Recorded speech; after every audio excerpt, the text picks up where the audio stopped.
can't code without them, so code against them. And the idea is that it's kind of like a defensive mechanism to writing software. And this is just an HTML presentation, so that URL up there, if you want to follow along, and I go too slow or too fast or something, you'll be able to look at that.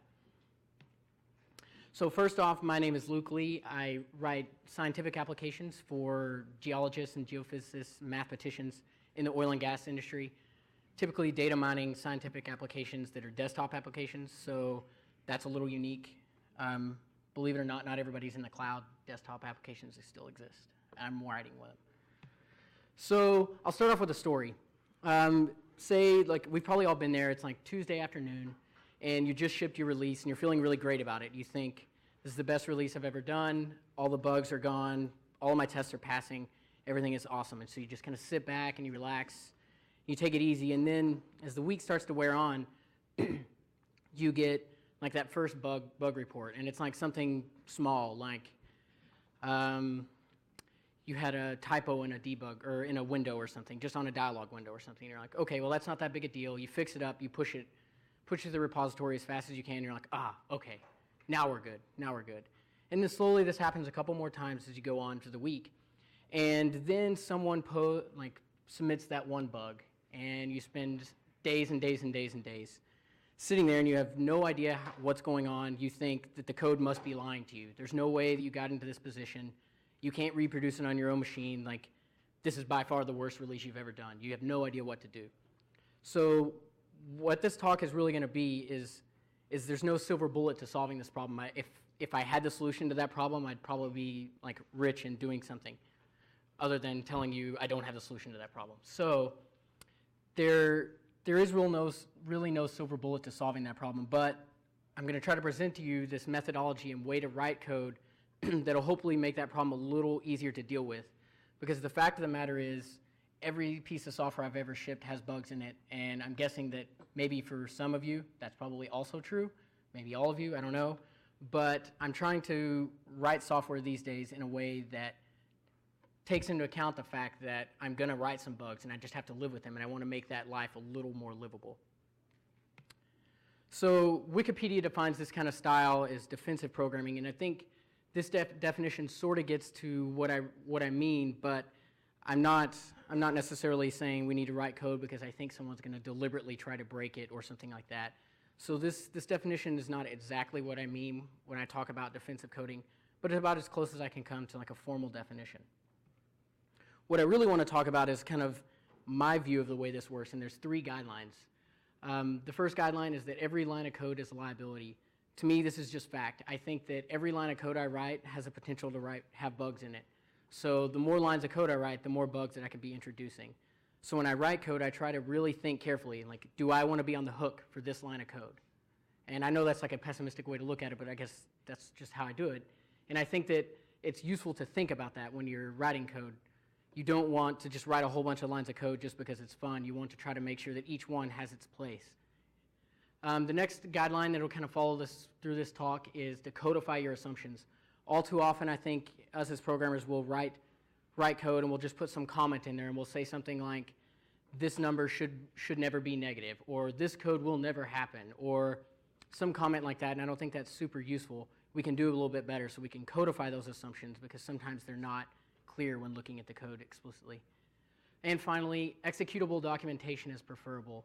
So that's something I'll talk about a little more in depth later, but the idea is that we want to make documentation work for us. And if you just put a comment in a file, maybe that's never updated or you don't use it, it's not really working for you. And in fact, if you write code long enough, you'll start to really distrust all comments. And you'll realize that they actually work against you sometimes. Don't trust the comments unless they're executed. So those are all like ideas that aren't really specific to Python. And we're at a Python conference, so I definitely want to obviously talk about Python. So what kind of tools does Python give us to really use these 3 guidelines, this new idea and the way we're going to write software, this kind of thing that we're going to try to change our mindset to? What kind of tools does Python have to do that? And so what I want to talk about is asserts, logging, and unit test. These are all built into Python. We don't have to install anything to get them. And it's just another way to try to take those 3 guidelines that I mentioned before, use these Python tools to make our Python code a little more bulletproof. First off, asserts. people typically come to asserts from unit tests. Like if you look in the Python unit test framework, you'll see that there's like 30 or 40 some odd unit test functions like assert raises, assert list in, assert not equal, all these things. And those are all really great, and you should definitely be writing some unit tests. But I think that asserts can be super useful in other contexts as well. And I think that it's really an injustice that they're stuck just in unit tests and that people typically only come across asserts when they're writing unit tests. When really all an assert is, especially in Python, it's just the assert statement is check that an assumption is true or false. If it's false, raise the assertion error. That's really all it is. It's just like a shortcut for those two operations. But when you get this idea in your head and you start to think about all these assumptions, you want to codify your assumptions and you start thinking about asserts, these can be like a really super useful tool to be able to program in this new methodology. So let's just look at this small function. I stripped the comments out so that it fits on a line, on a slide. But this is, say, just something sort of standard, I guess, that you might have in like a GUI framework or something. The key points here are there's a function called getBaseRange and a function called getColumnData. And this normalized ranges function is going to take data from two sources. One, it's going to take getBaseRange, and that's going to be the original range of this data that we started with. And then getColumnData is going to take this range where the user is filtering the data out. So they start with this particular range. We're going to filter some of it out. And this function is reading that data from two different sources. And we're going to try to normalize that range that's visible now into a number between 0 and 1. And maybe we do that because we have this generic GUI widget that only takes values between 0 and 1 to show a particular range and how much data is viewable. So like looking at this code, it's not, to me at least, it's not immediately obvious what assumptions I'm making in here.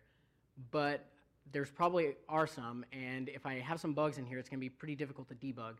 There's really not a lot to go on here. So let's see how we would use that function. Here's just a couple examples of how to use it. Say we start with two arrays to begin with, age and height, and they range from 10 to 50 and 60 to 66. We normalize the age column, and we get min and max. That's because we haven't filtered out any data. So the original data and the currently filtered data are the same. So we get 1 and 0 predictably. So what happens when we change the range and we filter out that 10.0? We get 20 to 50. Now we normalize the ranges, and we get 0.25 and 1.0. Okay, so that makes sense. That's how much the data is now visible that the user filtered out. So what if we throw a minus 10 in there, and we call normalized ranges? Well, now we get min and max of a range that has a negative number. And remember, when I showed you that function, I said the one thing it definitely does is return a range between 0 and 1. And just by putting a negative number in there, we automatically ruin that assumption. So there's one assumption to be thinking about. We were assuming that there were no negative numbers in our data. So here's the lazy programmer approach that I've done a lot, maybe you've done a lot. So you're like, oh, okay, I see. I'll just put some comments. So I put a comment at the bottom that says, well, it should be between 0 and 1. Or, oh, these numbers are actually all supposed to be positive. Or the max is supposed to be greater than the min. I mean, I guess that's a good start, but we can do a lot better. That's like the lazy way. These comments, if I go and change this code to return a range between 100 and 0, or 100 and 200, and I don't change that comment, well, who do you trust? The idea is that that code isn't really executed. It's just sitting there, and it's going to get stale. So what can we do about that? So that's where asserts come into play. So if we wanted to put some asserts like this at the bottom of that function, the assert statement here is just taking a conditional. We're saying that the min needs to be between 0 and 1. And if it's not, we want to print this message with some local context to tell us kind of what parameters came in, what parameters we were dealing with, and locals and that sort of thing. So in 7 to 2 lines of code, depending on how you do the white space, we get some real benefits. If we put this at the bottom of our function and someone calls it with negative data or something we're not expecting, we're going to get an assertion error in our code. And then we're going to include all this debug information that's really useful to have. So let's dive into a little bit of the benefits of that assert statement. So remember, we didn't add a whole lot of code. What kind of benefits does that give us? First off, like I mentioned, it's the big benefit to me is executable documentation, because this documentation doesn't just sit there. It runs alongside your code, and it's going to actually be executed. It's not just some stale documentation that some programmer from 2 years ago forgot to remove. Also, it's going to complain if your assert is wrong and the code changes and that assert isn't true, then you're going to be seeing a lot of assertion errors in your code, which means either your assertion error, there's something wrong with the data that you're passing, or that your assert is actually wrong. So you get a higher degree of confidence that that assert is going to be giving you documentation and telling you what's actually supposed to be expected from that function. Because if you do it wrong, you're going to get complaints all over the screen, and that's pretty easy to see, whereas a comment, it's not going to be super useful. So the first benefit, executable documentation. Next, what I'm calling like closing the gap. I'm sure that you've probably come across this before, where you're debugging a problem, and you spend 3 days debugging it, and you realize that you find the real root of the bug, and it's logically very, very far away from where you started debugging. And it took you 3 days to find the original cause. This is kind of, to me, the gap between the symptom and the cause. And when you start debugging, you don't necessarily know which is which. But the idea is with these asserts, if we drop these little breadcrumbs along the way in our code, hopefully we'll build up some kind of information that we can have to use for debugging later, and then close this gap so that we get closer to the cause and not always debugging from a really far away symptom. So closing the gap is really important. Another thing that's useful about asserts is they give you debug information when it counts. What I mean by this is it's pretty difficult to try to predict what kind of debug information you'll need before you need it. That's, a chicken and the egg problem. But like the asserts that I showed you before, they had a couple of different debug information. They had like good parameters and local state, that sort of thing, to tell us what the input parameters were that caused us to get this wrong answer. They can also give you some, if you write really good messages, you get some invalid assumptions about the environment that you might have. Like previously, we were assuming that in the environment there would be no negative data. And also, hopefully this debug information will prevent you from ever doing the thing that every programmer really hates to do, is going in their bug tracking system and saying, unreproducible. That's like the worst thing you can ever do. So the idea is that you give yourself enough of these little breadcrumbs and debug that you don't have to keep doing that all the time and saying, well, I can't reproduce it on my machine, because if they're running in the production maybe and they have these asserts, you can start to piece that together and kind of form an idea even if you can't reproduce the problem. Also, some like side notes of things that this debug information can be used is like new use cases. Maybe you realize that you're getting a whole bunch of assertion errors or just exceptions or something, and you start to think to yourself, well, why do the users always get these errors? And it's because they think that the application should work a different way. So maybe you could change the application to work the way that they think it works. Or maybe that just means that there's an oversight in your documentation and that you haven't correctly explained to them what to expect. So they just keep doing it the wrong way. But if you have some of this debug information, you can start to piece this together and realize that they're either using your application the wrong way or you didn't tell them what you were expecting. However, asserts, it's not like all roses. There are some definite downsides. One is asserts are only available in debug mode. There's a dunder debug variable that's global to the interpreter that controls whether or not asserts are on and off. And the default in the interpreter is actually turned on. So if you're shipping code today, and this is the first time you've ever heard of the dunder debug, you're probably shipping code that's in debug mode. The way to change this is when you run the Python interpreter and you give it the -o flag. This means you're running in optimized mode, which turns off all of your asserts for performance reasons. Maybe you're running in a really highly performant application and you can't pay the penalty in having all these little if statements for asserts. As a side note, I'd argue that if that's a big problem for you, a couple of if statements, maybe Python might not be your best choice, but that's beside the point, I guess. But the point is really that the debug mode is on by default. So you can't change it unless you change it with the -o flag to the interpreter, which means that I can't change this on the fly. Python does not, since 2.7, I believe, does not allow you to assign to this dunder debug flag. So if you start with asserts, the interpreter, and you realize you didn't want them on, you have to restart the interpreter. And that can be difficult because if you're debugging a problem, you lose all the debug information of that particular run of the interpreter. And also, I think asserts lead to a lot of increased code noise. You can go over the top with these, and you can write so many assert statements that you end up with a function that you can't even understand because you're doing too many asserts. You can't get to the real core of what the function is trying to say. So just to outline a little bit about what good assert usage is, in my mind, checking return values and not inputs.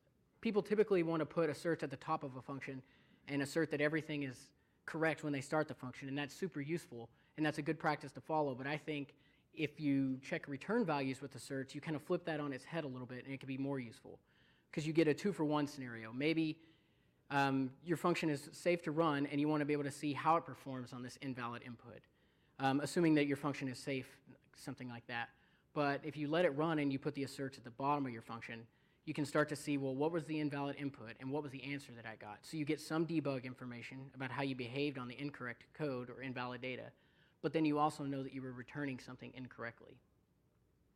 And also asserts, everybody can use them in a little bit different way, so I think it's useful to put something in your project style guide to say, this is when you can expect asserts to be turned on or when they're turned off, or this is the scenarios where are we going to use asserts in this project or where we're not. That's something useful to have. And finally, don't ruin duck typing. So don't write Python code that has a bunch of asserts at the top of the thing that says asserts it's a string or assert it's an int. Duck typing is built way deep into the language, and if you want to do all that sort of stuff and check all the types, write C++ maybe? I don't know. So in short, good assert usage does not look like this. This is the exact function that I had before, and you can tell that nobody knows what's going on in this function anymore because there's just so many asserts in there. And of course, it's going to assert really early, and maybe I don't even get to see how that particular code behaves. So you don't want to write a bunch of asserts like this because now you're teetering the other direction and that you've made the code harder to debug. So that's how asserts work. Another tool that we can use to use these 3 new guidelines that we're trying to practice here is logging. And this is just like a high-level view of the things that logging can give us. So the first thing about logging is the logging levels. There's a ton of logging levels, like exception and critical and warning. If you open up the logging module in Python, there's maybe 6 or 7 default levels. Pretty nice. You can use those levels to temporarily cut down on your debug noise, so you can change the level on the fly while you're running. Maybe you're printing info levels and you're getting too many messages or something, so you want to trim it down to some other level to get less messages to more effectively debug something. Another really cool thing about the logging module is you can send levels to multiple locations. So I could send all of my debug messages to a database, or I could send all of my info messages to a file that I have in Dropbox, or I could send my warning messages to standard error. I mean, there's a million different combinations. The logging module is super flexible in that way. To me, one of the biggest benefits, I guess, of logging over asserts is this dynamic control. So remember I mentioned that the dunder debug flag holds whether or not asserts are turned on and off, and you can't assign to that dynamically. However, you can change the log level dynamically, and you can do it in interesting ways. So you could read your default log level from a database, or you could read it from a file, or from a string in your code, or whatever. You can do all sorts of different stuff, and that gives you some really nice properties, specifically if you're using like what I call alternative distribution. So if you package all of your project up into some type of executable to give to your users, like with PyInstaller or py2exe, you have to be careful because if you build those projects with assertions turned on, you can't change that once that thing is built because it was the way PyInstaller or py2exe invoked the interpreter. So this is something you can't change, but with logging, you can definitely change that on the fly because, like I said, you can read it from a database or something. Another really great thing about logging is tracebacks kind of come for free if you're using the exception level. So if you log to the exception level in an exception context, the exception level will automatically know what the exception is. It can put the traceback in your level or your file or wherever you're putting the exception level. And this can be super useful if you're debugging a lot of error scenarios and maybe you can't reproduce it on your machine. It's super useful to have that traceback because you can see exactly how your code got into that position, maybe some of the scenario around it. There's definitely times where you're going to wish you had a traceback, so the exception level will kind of handle some of that. You don't have to do the sys.traceback and all of that stuff yourself. Exception will handle it. Another cool thing about logging is you can use it in conjunction with asserts. So you could like catch all of your assertions and log them to a different level, or you could put them in a database, or you could do something different with them. Some other really interesting ideas, I think, if you wanted to build some system with logging and asserts and that sort of thing, is you can kind of build your own low fidelity analytic system. Like maybe maybe this is a misuse of the logging system, but it's something interesting I think to think about, is whenever someone uses a feature, maybe you log to the info level, and that's the only thing you use the info level for, and you log the info level to a database, or you log it to a file. Maybe you could have a shell script come through and collect all these files once every couple days, and you just parse simple text files, and you realize no one actually uses this particular feature. I can just toss it away, maybe. Or people are always getting errors when they use this feature. I should better document it, or something like that. So logging can be used as a debug tool, but it can also be used as like something like that. And here's just a simple example of kind of demonstrating that, the basic configuration for the logging. I can catch the assertion errors, I can put them to debug, and I can put that debug to anywhere I want. I can catch exceptions, and I use the logging.exception there. So notice I don't do anything with the exception called error. The logging.exception knows that I have an exception called error, and it's going to automatically put the traceback into that message for me. Again, there's some downsides with logging. Not everything is perfect. It's been said that there's two main problems in computer science, and that's naming and caching. And I think if you start using the logging module or any logging in any language, you're going to run into the naming problem.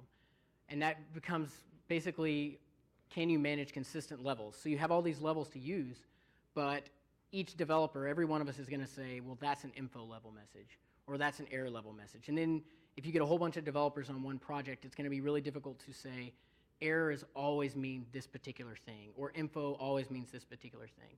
So that's something that can be really difficult because you do have all these choices. And then some of the downsides of the logging module being so flexible and having so much functionality is that you can make a logging system actually really complicated. You can have multiple loggers in the same application and send them all to different places and do all sorts of different stuff. And if you're not careful, you'll build some logging system that's so complicated that when you actually needed the debug messages or the logging, you forgot that you did something wrong, or you had a bug in your logging, which is like the worst, because the point is to put it in there to catch bugs, not to create them. But remember, every line of code is a liability, so be careful with your logging also.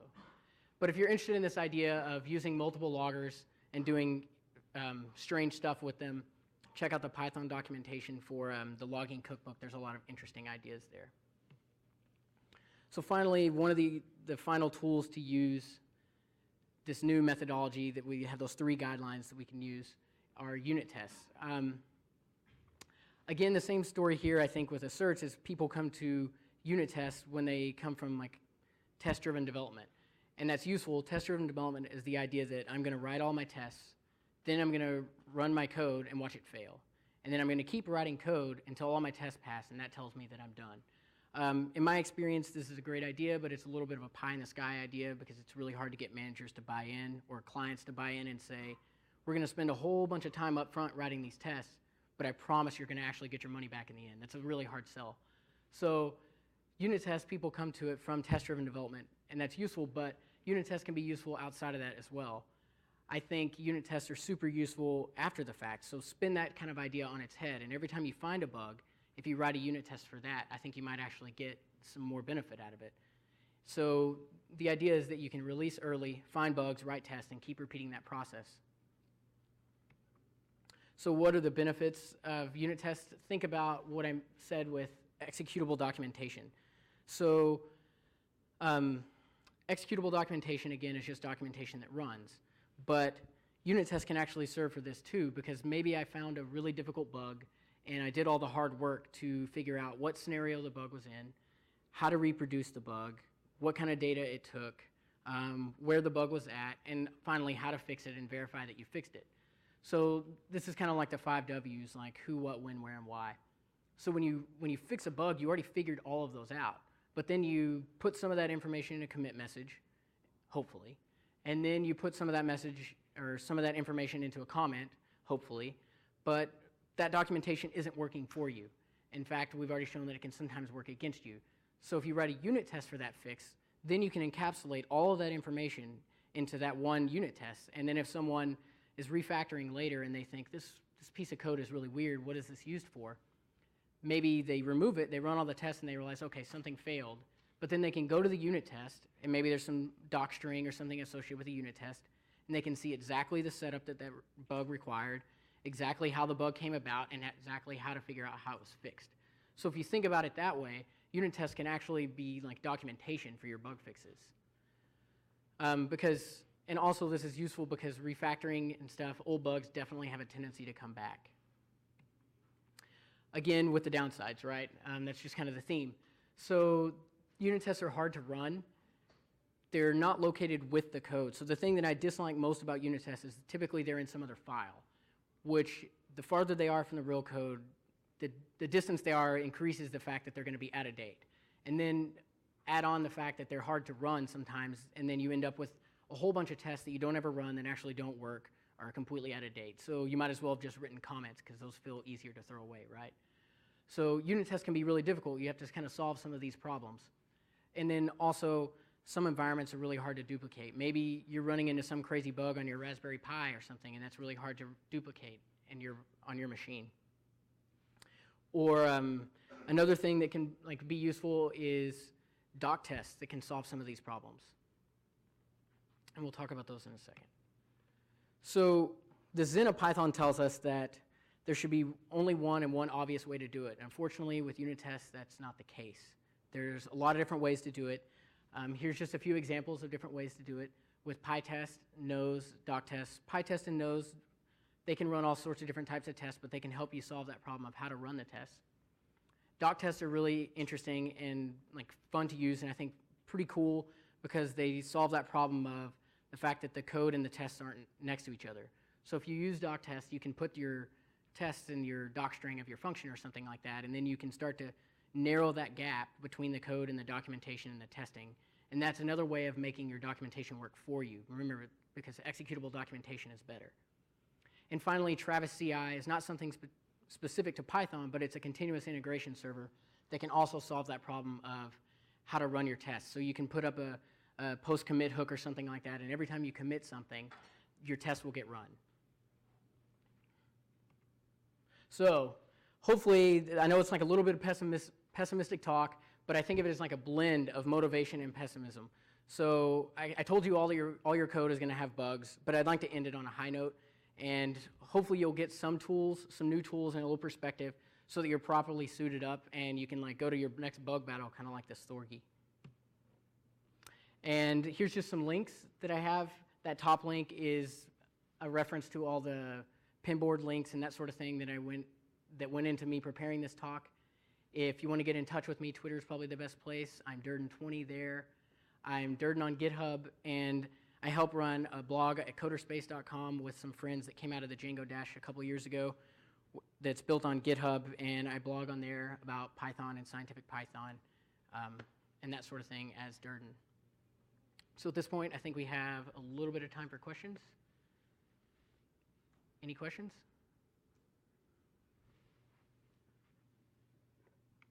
All right, we got one.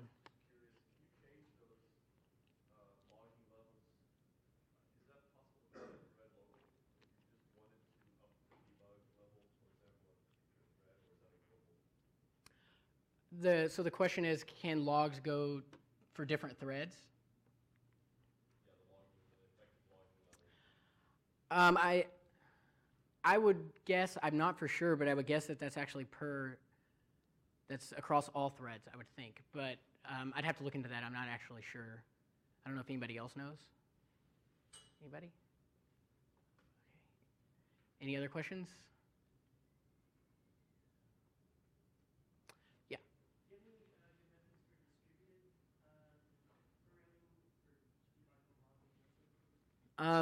In Python specifically, not really. I was a C developer for 5 or 6 years, writing embedded solid-state disk driver software.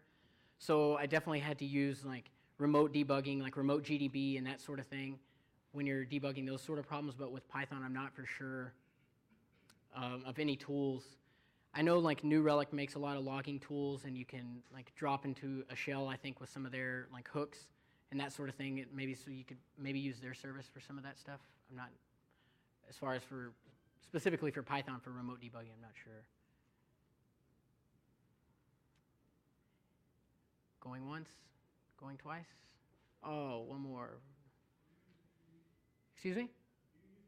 Yes, PDB. So the question was, do I use PDB? And that's the Python debugger, and a lot. It's actually really useful.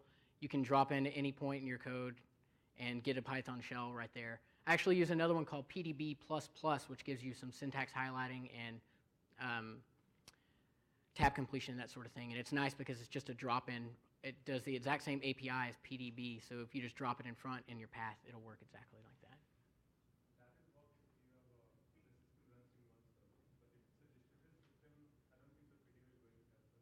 Sorry, what was that again?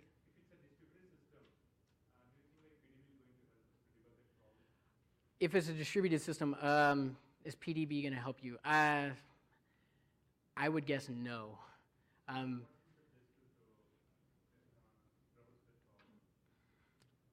Honestly, I haven't really debugged a whole lot of distributed systems in Python or anything, so I don't know. I'm sure there's definitely tools out there, but I'm thinking PDB probably just doesn't have. If you're interested in that sort of thing, I would look into, like, maybe one place to look would be IPython. IPython does a lot of that sort of stuff, so maybe you could see what the IPython developers use for something like that. Any more? All right, I guess that's it.